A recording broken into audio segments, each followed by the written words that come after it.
दोस्तों खराब भी रोहित शर्मा और सरफराज खान को बेहद खतरनाक खिलाड़ी मानते हैं, उनके फैन हैं, तो हमारे इस वीडियो को दिल से एक लाइक जरूर कीजिएगा। दोस्तों न्यूजीलैंड के खिलाफ तीसरे टेस्ट मैच में मैदान पर बल्लेबाज नहीं बल्कि आग का गोला बन उतरे सरफराज ने अपने विध्वंसक बल्लेबाजी से वानखेड़े को किवी गेंदबाजों का शमशान बना दिया। जी हां, भारत और न्यूजीलैंड के बीच हुए तीसरे टेस्ट मुकाबले में अपने होम ग्राउंड पर सरफराज ने वो कारनामा कर दिया जैसा कर पाना बड़े बड़े क्रिकेटरों के लिए सपना होता है। तो आखिर कैसे सरफराज ने तूफानी शतक नहीं बल्कि दोहरा शतक जड़ लगाए हैं छक्कों के अंबार। आखिरकार उन्होंने अपनी पारी में कितनी गेंद खेलकर ठोक दिया, यह ऐतिहासिक दोहरा शतक दिखाएंगे उनकी ताबड़तोड़ बल्लेबाजी का पूरा वीडियो। लेकिन उससे पहले आपको क्या लगता है, रोहित शर्मा, ऋषभ पंत और सरफराज खान में सबसे खतरनाक बल्लेबाज कौन है? नीचे कमेंट करके जरूर बताइएगा। दोस्तों सरफराज खान कितने खतरनाक बल्लेबाज हैं इसे दुनिया भली भांति जानती है। न्यूजीलैंड के खिलाफ टेस्ट सीरीज में वो भारत के इकलौते बल्लेबाज हैं जिन्होंने खूब सारे रन बनाए हैं और उनकी ये जबरदस्त फॉर्म अभी भी थमने का नाम नहीं ले रही है। जब अपने होम ग्राउंड मुंबई के वानखेड़े क्रिकेट स्टेडियम में खेले जा रहे तीसरे टेस्ट में सरफराज को बल्लेबाजी से जलवा दिखाने का मौका मिला, तब उन्होंने न्यूजीलैंड के गेंदबाजों की धज्जियां उड़ाते हुए न केवल लगातार उन्होंने किवी गेंदबाजों को खून के आंसू रुलाए बल्कि अपने नाम के मुताबिक दोहरा शतक ठोक एक बार फिर बता दिया कि वो कौन है और क्या कर सकते हैं। आपको बता दें, सीरीज हार के बाद गुस्से से आग बबूला रोहित ने इस मैदान पर टॉस जीतकर सबसे पहले बैटिंग का फैसला किया। तो सरफराज की जब बैटिंग आई तो शुरुआती 5 ओवरों के भीतर ही उन्होंने अपना विकराल रूप दिखाते हुए न्यूजीलैंड के ऑलमोस्ट सभी गेंदबाजों टिम साउदी, एजाज पटेल से लेकर हेनरी तक सभी की धज्जियां उड़ा दी। तो वहीं मिचेल सेंटनर के तो वो पीछे ही पड़ गए थे। जब सरफराज की बल्लेबाजी आई तब उन्होंने पहली गेंद को सम्मान दिया। जिस तरीके से उन्होंने पहला ओवर खेला था उसे देखकर ऐसा लग रहा था कि ये बल्लेबाज थोड़ा नर्वस है, लेकिन न्यूजीलैंड टीम के लिए ये खुशी ज्यादा देर तक बरकरार नहीं रही। आपको बता दें, 3 गेंद बाद अपना खाता खोलने वाले सरफराज खान ने चौथी गेंद पर छक्का लगा दिया। जी हां, सऊदी की गेंद को सरफराज ने सीधे स्टेडियम पार पहुंचा दिया। उनके जबरदस्त शॉट को देखकर न्यूजीलैंड के कप्तान टॉम लैथम को यह अंदाजा लग चुका था कि अब यह खिलाड़ी उनके गेंदबाजों को बख्शने वाला नहीं है। और फिर क्या था, उनका डर सही साबित हुआ। देखते ही देखते सरफराज ने सेंटनर के एक ओवर में लगातार 3 गेंद पर 2 तूफानी छक्के और एक खतरनाक चौका लगाकर उन्होंने वो किया जिसका अंदाजा शायद किसी को भी नहीं था और महज 28 गेंद में अर्धशतक ठोक दिया। 50 रन बनाने के लिए सरफराज ने 4 तूफानी छक्के भी जड़ दिए थे और अपनी पारी में उन्होंने 3 चौके भी लगाए, लेकिन ये तो केवल ट्रेलर था। सरफराज खौफनाक बल्लेबाजी कर रहे थे। अभी से किवी गेंदबाजों में डर का माहौल था क्योंकि सरफराज ने टेस्ट क्रिकेट को वनडे नहीं सीधा T20 में तब्दील कर दिया था। पवेलियन में बैठे विराट कोहली और गौतम गंभीर भी उनकी बल्लेबाजी से बेहद खुश थे। दोस्तों सरफराज का कोराम यही नहीं थमा। आज वो इतिहास रचने के लिए बेताब नजर आ रहे थे। वो रुकने के मूड में नहीं थे। वो हमेशा एक ही अंदाज में बल्लेबाजी करते हैं और वो आज भी वही कर रहे थे। आपको बता दें, उनको गेंदबाजी करने आए न्यूजीलैंड के आखिरी उम्मीद स्पिनर के जादूगर एजाज पटेल, जिन पर अपनी टीम को सबसे बड़ी सफलता दिलाने की जिम्मेदारी थी। उन्होंने सोचा था वो सरफराज खान को आउट करने के काबिल हैं, लेकिन ये केवल उनकी एक गलतफहमी थी जो सरफराज के तूफान में पल भर में हवा हो गई और उनकी 3 गेंदों पर 2 छक्के और 1 चौके के साथ सरफराज 80 रनों के पार पहुंच गए। और यहां एजाज पटेल के मार खाने के बाद लैथम ने एक नई चाल चली। उन्होंने गेंद थमाई अपने सबसे बड़े मैच विनर गेंदबाज टिम साउदी को। उन्हें लग रहा था कि उनकी गेंदों को छक्का मारने के चक्कर में सरफराज अपना विकेट गंवा बैठेंगे, लेकिन ये उनकी सबसे बड़ी भूल थी। आपको बता दें, सऊदी के घमंड को चूर चूर करते हुए उनकी 3 गेंदों पर 3 छक्के लगा सरफराज ने सिर्फ कप्तान लैथम को गलत साबित किया बल्कि इस सीरीज में लगातार अपना दूसरा ऐतिहासिक शतक भी पूरा कर लिया।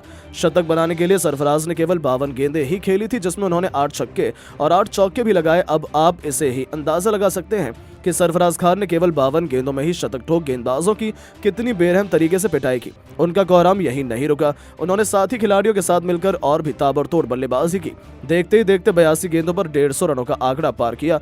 तो आखिरकार वो लम्हा भी जल्द आया जिसका इंतजार सबको बेसब्री से था, जहां मैट हेनरी की गेंद को स्टेडियम पार छक्के के लिए मारकर सरफराज खान ने टेस्ट क्रिकेट में एक और दोहरा शतक जड़कर पूरी दुनिया में हाहाकार मचा दिया था। आउट होने से पहले सरफराज ने केवल 148 गेंद खेली थी और 206 रन ठोक दिए थे।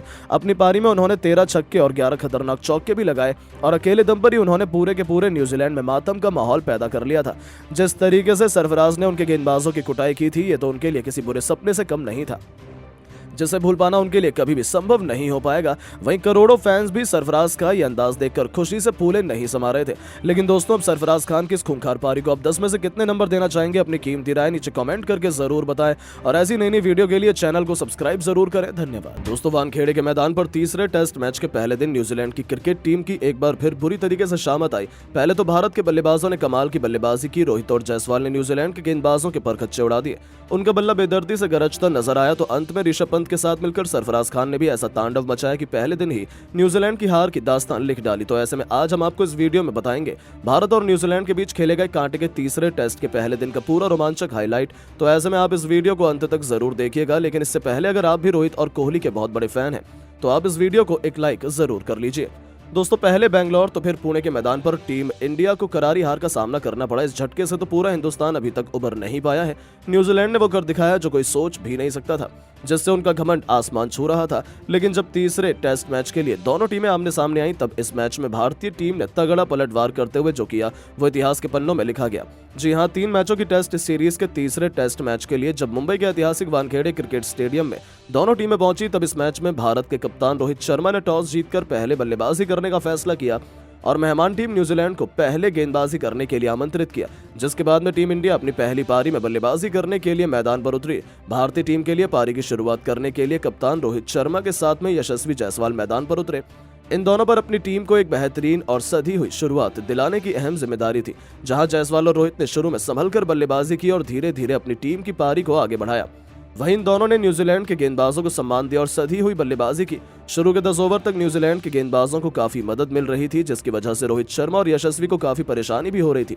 लेकिन इस शेर को कोई कब तक पिंजरे में कैद कर सकता है। पहले 10 ओवर में इन दोनों ने टीम के लिए 49 रन जोड़े और ये तो केवल शुरुआत थी। टीम सऊदी के ओवर में लगातार 2 गेंद पर 2 तूफानी छक्के जड़कर रोहित ने टीम इंडिया को 50 रनों के पार पहुंचाया और अपनी विस्फोटक बैटिंग से न्यूजीलैंड के खेमे में हाहाकार मचा दिया था। दूसरी तरफ यशस्वी जायसवाल का बल्ला तो दहाड़ रहा था। यह खिलाड़ी तो केवल चौके छक्कों से ही डील कर रहा था। उन्होंने टेस्ट मैच को T20 में तब्दील कर दिया और केवल 32 गेंद में अपना तूफानी अर्धशतक ठोक डाला। रोहित और उनके बीच 98 रनों की ताबड़तोड़ पार्टनरशिप हो गई थी। हालांकि तभी तूफानी 67 रन बनाकर यशस्वी जायसवाल अपना विकेट गंवा बैठे।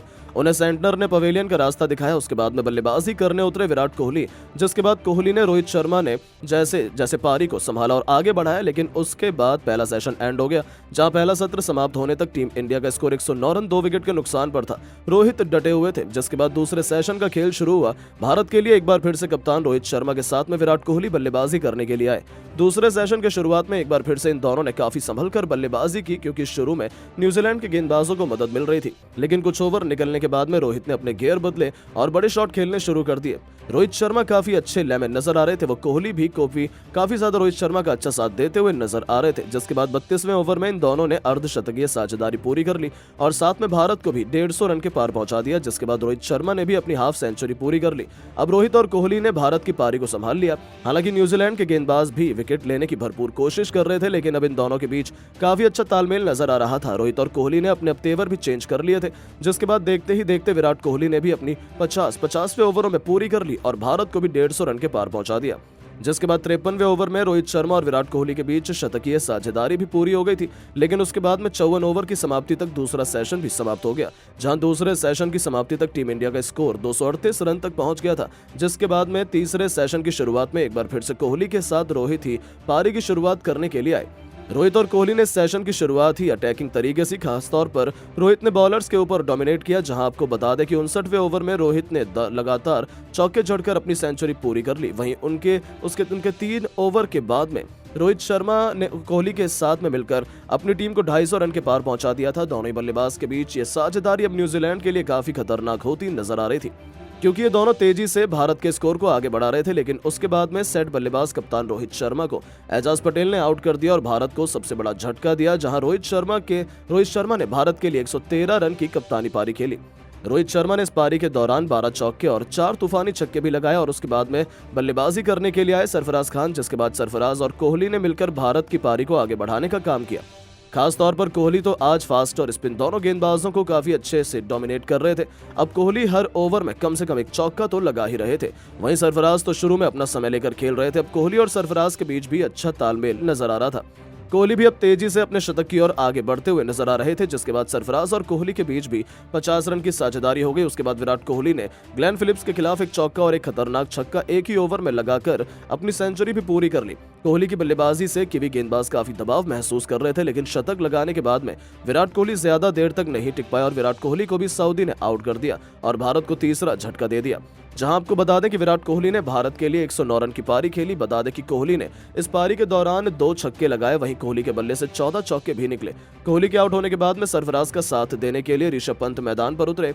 अब गेंद भी स्पिन होने लगी थी, लेकिन सरफराज और ऋषभ पंत भी स्पिन के अच्छे बल्लेबाज थे। पंत ने तो आते ही कुछ अटैकिंग शॉट्स भी जड़े, वहीं सरफराज खान एक छोर से टिके हुए थे और वो अपना विकेट आसानी से गेंदबाजों को नहीं दे रहे थे। अब गेम आज के दिन की समाप्ति की ओर बढ़ रहा था। न्यूजीलैंड के गेंदबाजों की बॉडी लैंग्वेज भी काफी थकी हुई लग रही थी। जहां दिन के लास्ट के कुछ ओवर में सरफराज और पंत ने काफी संभल